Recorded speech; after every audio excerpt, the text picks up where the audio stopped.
اور تم میں جو کوئی اپنے دین سے پھرے پھر کافر ہو کر مرے تو ان لوگوں کا کیا اکارت گیا دنیا میں اور آخرت میں، اور وہ دوزخ والے ہیں، انہیں اس میں ہمیشہ رہنا، ہم فیہا خالدون، وہ ہمیشہ اس میں رہیں۔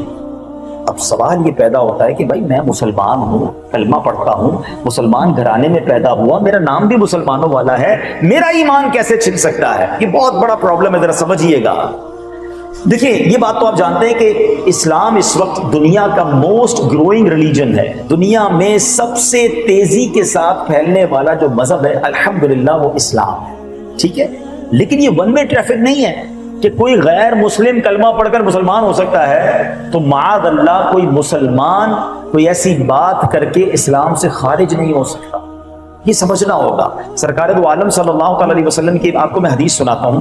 میرے آقا فرماتے ہیں کہ اولاد آدم مختلف طبقات پر پیدا کی گئی۔ There are 4 categories۔ نبی پاک نے 4 categories بیان کی ہیں۔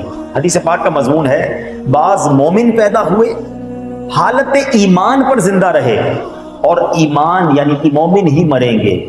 ہم اللہ سے دعا کرتے ہیں کہ اللہ ہمیں یہ پہلی والی کیٹیگری میں شامل فرمائے۔ ہم مسلمان تو پیدا ہوئے ہیں، مسلمان والی زندگی بھی گزار رہے ہیں، میرے مولا موت بھی ایمان والی دیجیے۔ دوسری کیٹیگری آقا فرماتے بعض کافر پیدا ہوئے، کافروں والی زندگی گزاری اور کفر پر ہی ان کی موت ہوگی۔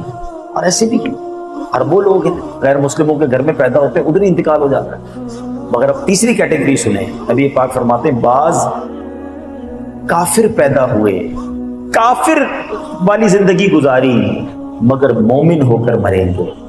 اور یہ ہو رہا ہے دنیا میں، کئی لوگ ایمان قبول کر رہے ہیں، ساری زندگی کفر میں گزاری، کلمہ پڑھ رہے ہیں۔ میں ایک واقعہ نہیں بھولتا، ہانگ کانگ میں ہمارے اسلامی بھائی کسی مریض کی عیادت کرنے گئے، اور اپنا مسلمان بھائی تھا وہ، تو جب اس مریض کی عیادت کی تو اس کے بالکل برابر میں ایک بیڈ تھا جس پر 70 سال کا ایک غیر مسلم بوڑھا بھی لیٹا ہوا تھا۔ اس نے امامہ اور داڑھی وغیرہ دیکھی تو اس نے اشارہ کیا کہ ذرا ادھر آئیے، تو وہ اس کے پاس چلے گئے۔ آپ کون ہیں؟ کہ آپ اپنے مسلمان بھائی کی عیادت کرنے آئے ہیں۔ اچھا یہ داڑھی کیوں ہے؟ وہ سوال کرتا گیا، تو جواب دیتے گئے کہ ہمارے آقا کی سنت ہے۔ اچھا یہ نبی پاک کون ہے؟ تو کچھ اسلام کی بات ہوئی۔ اب یقین کریں تھوڑی دیر کی کانورزیشن کے بعد اس مریض نے جو 70 سال کا غیر مسلم تھا اسی بستر پر کلمہ پڑھ لیا اور مسلمان ہو گیا۔ مگر اس سے زیادہ ایمان افروز بات یہ ہوئی کہ کچھ ہی گھنٹوں کے بعد اس کا انتقال بھی ہو گیا۔ الامان والفی۔ اب ذرا غور کرو کہ کوئی سجدہ نہیں کیا، کوئی نماز نہیں پڑھی، مگر اس کے نصیب میں ایمان والی موت تھی، اس کے بستر پر کلمہ پڑھانے والے پہنچ گئے۔ ٹھیک ہے، یہ تیسری کیٹیگری۔ مگر اب چوتھی کیٹیگری جو ہے نا وہ ہم سب کو ڈرانے والی ہے۔ تو نبی پاک فرماتے ہیں کچھ لوگ مومن پیدا ہوں گے، مومنوں والی زندگی گزاریں گے، مگر ان کا خاتمہ کفر پر ہوگا۔ یہ ہے بات سمجھنے والی۔ یہ ایمان جو ہے نا بہت بہت بڑی نعمت ہے۔ ساری دنیا کی دولت، ساری دنیا کا مال ایک طرف، ایمان ایک طرف، لیکن ہم میں سے کون ہے جو ایمان کی حفاظت کی فکر کرتا ہے؟ اپنی گاڑی کی حفاظت کی فکر ہے، موبائل کی فکر ہے، فیکٹری کی فکر ہے، 50 قسم کے جناب پریکاشنز ہم کرتے ہیں۔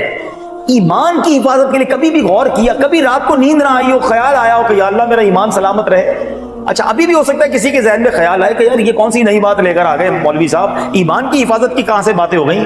آؤ میں آپ کو آپ کے نبی کی دعا سناتا ہوں۔ اللہ کے حبیب کی تعلیم دیکھو، ہمارے آخری نبی صلی اللہ علیہ وسلم دعا کرتے تھے یا مقلب القلوب ثبت قلبی علی دینک۔ What is the meaning of that دعا؟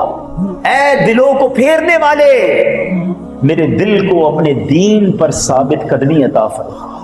اللہ کے نبی دعا کر رہے ہیں، حالانکہ وہ ہیں جن کے صدقے ہمیں دین ملا ہے، مگر یہ میری اور آپ کی تعلیم کے لیے نا کہ دیکھیں آپ کی ڈیزائرز کی پہچان پتہ ہے کیسے ہو جاتی ہے کہ یار آپ کو سب سے زیادہ کیا چیز چاہیے، آپ وہ دعا کرتے ہیں، نماز کے بعد بھی دعا کرتے ہیں، کسی اور سے بھی دعا کرتے ہیں، مزار شریف پہ جاتے ہیں، کعبے کے سامنے جاتے ہیں، جدھر بھی جاتے ہیں آپ وہ والی دعا ضرور کریں گے جس کی آپ کو بڑی خواہش ہے، بیٹا چاہیے، گھر چاہیے، نوکری چاہیے، واٹ ایور ہے، لیکن کبھی ایمان کی دعا کی ہے؟ اس کا مطلب تمہاری لسٹ میں ہے ہی نہیں۔ آپ سب کو ایک حدیث یاد ہوگی، انما الاعمال بالنیات۔ ایک اور حدیث بھی ہے، انما الاعمال بالخواتیم۔ اعمال کا دار و مدار خاتموں پر ہے۔ جتنے اعمال کر لو اگر خاتمہ ایمان والا نہیں نا تو کچھ بھی نہیں۔